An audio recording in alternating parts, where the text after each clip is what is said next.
I never thought I'd be scared of my own home. The place where I grew up, where every corner held a memory, every creak felt familiar. But one night, everything changed. I got locked inside my childhood house, and what happened that night still haunts me to this day. Hey, everyone, welcome back to Dead How Chronicles. Today's story is one that's very personal to me, something I never expected to happen. I was visiting my family home one weekend, and what was supposed to be a simple stay turned into a nightmare that lasted all night. This is the story of the night I was locked in my childhood home, and what I experienced inside those walls that felt so safe suddenly became terrifying. It all started on a quiet Friday evening. I had driven back to my parents' house after years away, eager to see the place I grew up in and reconnect with my roots. The neighborhood was peaceful, the sun was setting, and the familiar scent of jasmine from my mum's garden filled the air.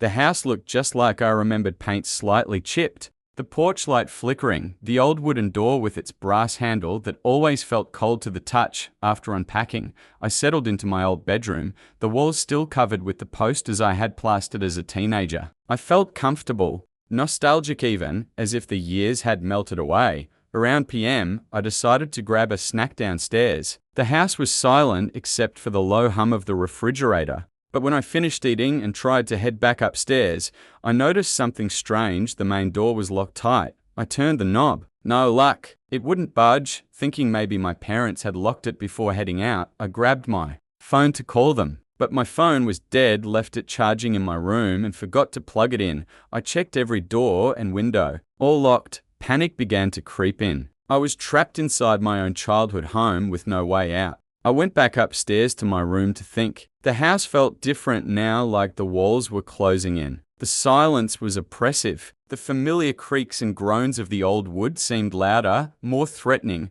I sat on my bed, heart racing. That's when I heard its soft footsteps downstairs. I told myself it was my imagination or maybe a stray animal outside making noise. But the footsteps continued, slow and deliberate, pacing back and forth beneath me. I crept to my bedroom window, peering out into the backyard. Nothing but shadows. As the night deepened, strange noises filled the house. Doors creaking open and shutting, faint whispers I couldn't understand, and the distinct sound of something dragging along the floor below. I tried to stay calm, reminding myself it was an old house settling or maybe the wind playing tricks. But then came the knock, knock, knock, knock, soft but steady. At first, I thought it was someone at the door, but the main door was locked tight. The knocks moved closer down the hallway. Near my bedroom door, I grabbed my flashlight, flicked it on, and slowly opened the door. The hallway was empty. The light scanned the length of the corridor, but there was nothing, no one there. Then, out of the corner of my eye, I caught a shadow moving past the stairs. I froze. My breath hitched. I stepped down cautiously, every nerve on edge. But the shadow was gone. The air grew colder, the hairs on my arms standing straight up. I whispered, "Who's there?" But only silence answered. I rushed to the back door, hoping it would be unlocked. But it wasn't. The windows locked tight, no way out. My panic was rising. I was alone, trapped. The house that once felt safe was now a cage. Then faintly at first, I heard a voice, a whisper, almost too soft to hear. "You can't leave." My blood ran cold. I spun around, flashlight shaking. No one was there. The voice came again, closer this time, but still just out of sight. "Stay." Hours passed like this, quiet moments shattered by noises, whispers, and shadows that disappeared when I tried to look directly at them. I tried to stay awake, telling myself it was a nightmare, that the sun would come up soon. But the night dragged on endlessly. Finally, just before dawn, I heard the front door unlock. My parents had come back early. I rushed to the door, ready to escape. But before I could open it, the lights flickered and went out, for one terrifying. Second, I saw the shadow standing right behind me. That night taught me something important sometimes. The places we think we know best hold secrets we can't understand. We get so comfortable with the familiar that we ignore the warning signs, the small things that don't add up. Trust your instincts. When something feels off, it probably is, and sometimes the past locks you in, not just physically, but mentally and emotionally too. After that night, I never went back to that house alone, but strange things started happening, things I can't explain. The whispers followed me, the shadows grew bolder, And last week, I found a note slipped under my door. It said, "You left the door unlocked this time." If this story gave you chills, hit like and subscribe for part 2, where I'll reveal what happened next and what I discovered about the real reason I was locked inside that night. I still remember the exact moment my blood ran cold. Just a few days after I escaped that nightmare of being locked inside my childhood home, I was sitting in my apartment scrolling through my phone when I saw it. A note slipped under my door. No envelope, no signature, just 4 words, written in shaky handwriting. "You left the door unlocked this time." My heart skipped a beat. I hadn't even thought about the house for weeks. The nightmares had eased. I thought I was free. But whoever or whatever sent that note wasn't done with me. I tore the note from the floor, my hands trembling so badly I almost dropped it. Then I heard it, a soft knock at the door. I wasn't expecting anyone. I didn't want to open it, but I had no choice. I looked through the peephole. No one there, just the dark, empty hallway. But then, out of the corner of my eye, I saw a shadow dart away. I blinked. Nothing. The knocking started again. This time louder, more urgent. Bang, bang, bang. I backed away from the door, heart pounding like a war drum. I fumbled for my phone to call anyone. No signal. My battery was dead. I was trapped. Again, suddenly, the lights flickered and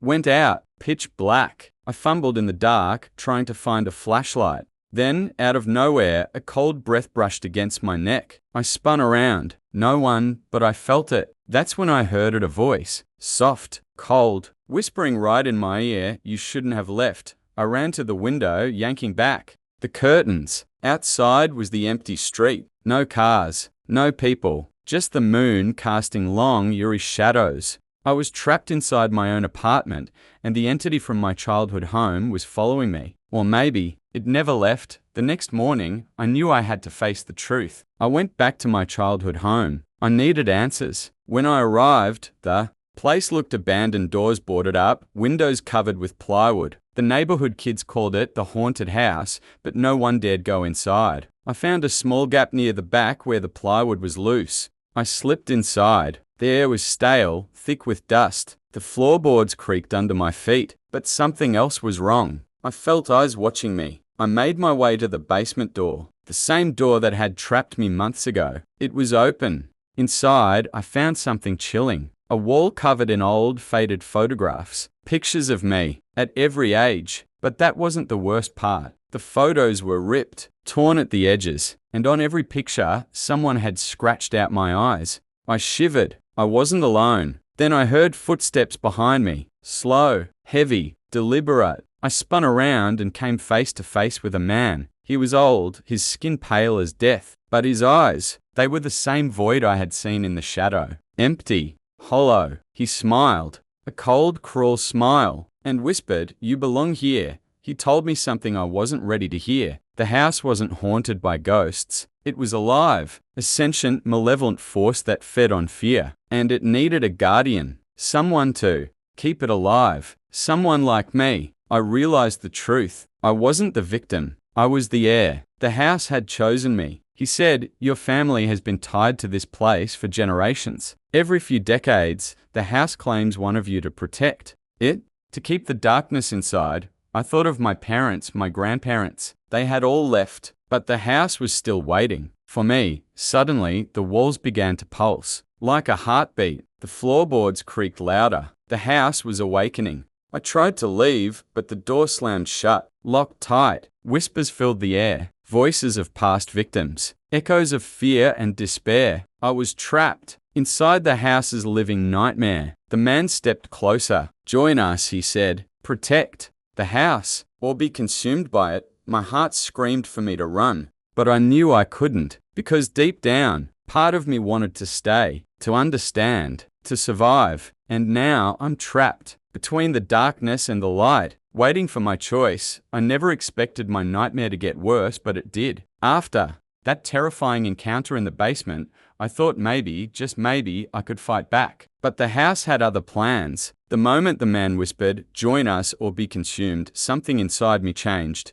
A cold weight settled in my chest, like the house was marking me. I tried to run, to find any exit, but the walls shifted, the doors disappeared, and the air grew thick like fog. It wasn't just a building anymore. It was a prison, alive and breathing. Panic surged as I realized I wasn't alone. Whispers echoed from every corner, some pleading, others angry lost souls trapped like me. Suddenly, the man appeared again, but this time, he was different, more solid, less ghost and more flesh. "You can't escape," he said with a smile that chilled me to the bone. "But there is a way to survive. You must prove you belong." I asked, "How?" He motioned to an old wooden chest in the corner of the basement. "Inside is the heart of the house. Protect it, and it will protect you. Fail, and you will become part of it forever." I hesitated, then opened the chest. Inside was a small, blackened heart-shaped stone, pulsing faintly like a heartbeat. The air grew colder as I held it, and I could feel whispers swirling around me, pulling at my mind. That's when I heard it, a distant scream, piercing and full of agony. The walls trembled, the floor cracking beneath me. "They're coming," the man said. "The house tests those who claim it. Survive the night or be consumed." I had no choice. Clutching the stone, I prepared for whatever was coming. Shadows seeped from the cracks, twisting into grotesque shapes, faces contorted. With pain, hands reaching out like claws. They advanced, whispering my name, begging, threatening. I fought to hold the stone tight, but the shadows clawed at me, whispering lies, feeding my fears. Every time I almost dropped it, the whispers grew louder. Then, something inside me snapped. I screamed, a raw, desperate sound, and focused on the stone's faint pulse, drawing strength from it. Suddenly, the shadows recoiled, and the house seemed to pause. The man stepped forward, nodding. "You've passed the first trial." Exhausted, I slumped against the wall. "What now?" I asked. He smiled again, colder this time. "Now you learn the truth about your family and the real reason the house chose you." He told me my bloodline was cursed, not just tied to the house, but bound by a dark pact made centuries ago. My ancestors weren't just victims. They were guardians, sacrificing their freedom to contain something far worse than a haunted house. And the heart in the chest? It wasn't just the house's power source, it was the prison holding a dark entity, an ancient evil that could destroy everything if released. "The house protects the world," he said, "but it's starving. It needs a new guardian, someone strong enough to contain it." My mind raced. Was I being recruited or trapped? Before I could ask more, the floor beneath us groaned loudly, and the walls began to bleed thick, black liquid. The shadows surged back, more violent, more desperate. The man's face twisted into a grimace. "The second trial begins now." I had seconds to decide: fight, flee, or surrender to the darkness, and then everything went black. If you want to know how I survived, or if I survived, subscribe and hit the like button for part 2. The nightmare is only getting darker.